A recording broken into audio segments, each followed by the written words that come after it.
যাকে ভাগ করছি তাকে ভাজ্য বলবো, যা দিয়ে ভাগ করছি তাকে বলবো ভাজক, ভাগ করে যেটা পেলাম তাকে বলবো ভাগফল। Hello students, welcome to our channel শিক্ষার একাডেমি। আজ আমরা কটা জাম পড়ে আছে দেখি। দিদি আমাকে 5টি জাম দিল। আমিও ভাই দুজন গোটা জাম সমান ভাগে ভাগ করে নেব। কে কতগুলো জাম নেব হিসাব করি। দেখো দিদি 5টা জাম দিয়েছে, 1টা 2টো 3টে 4টে 5টা। এবার এটা আমার প্লেট আর এটা ভাইয়ের প্লেট। এবার দেখো একটি করে 2টি থালায় জাম রাখলাম, বাকি রইল। দিদি 5টা জাম দিয়েছে, এখানে 2টো জাম রেখেছে। একটি একটি একটি করে দেখো একটি করে 2টো থালায় দিদির 5টা জাম, তা থেকে আমার প্লেটে একটা, ভাইয়ের প্লেটে একটা, 2টো থালায় 2টো জাম রেখেছে। তাহলে কটা রইল? 3টে রইল। এবার দেখো দিদির দেওয়া জাম, দিদির দেওয়া 3টে জাম, 3টে জাম আছে। আরও একটি করে নিলাম, বাকি রইল 3। দেখো উপরে 3টে, 1টা 2টো 3টে, 3টে জাম থেকে আমি এখানে আবার আমার প্লেটে একটা নেবো, ভাইয়ের প্লেটে একটা নেবো।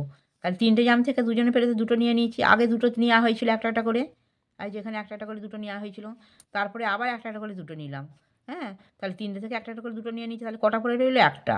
দেখো দিদির দেওয়া জাম একটা পড়ে রইলো, এটা আমার প্লেট, এটা ভাইয়ের প্লেট। তাহলে এখানে কী করবো? 3 এ করেছে বিয়োগ চিহ্ন 2, তাহলে সমান 1 হলো। একটা পড়ে রইলো।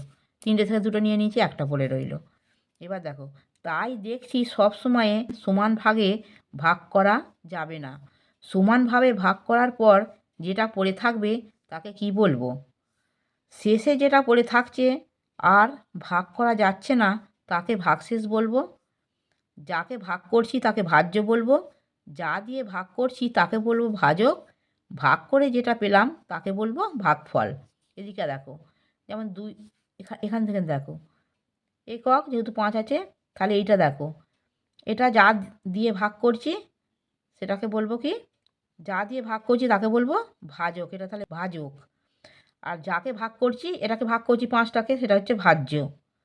এবার ভাগ করার পর যেটা এই দেখো যেটা পড়ে থাকছে সেটা হচ্ছে ভাগশেষ, আর ভাগ করার পর যে ফলটা পাওয়া যাচ্ছে সেটা হচ্ছে ভাগফল।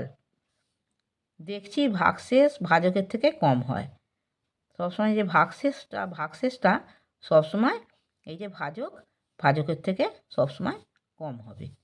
আমার পড়ানো যদি তোমাদের ভালো লেগে থাকে তাহলে এই ভিডিওটি লাইক করবে, বন্ধুদের মধ্যে শেয়ার করবে এবং আমার চ্যানেলটিকে সাবস্ক্রাইব করে বেল আইকনটি অন করে দেবে।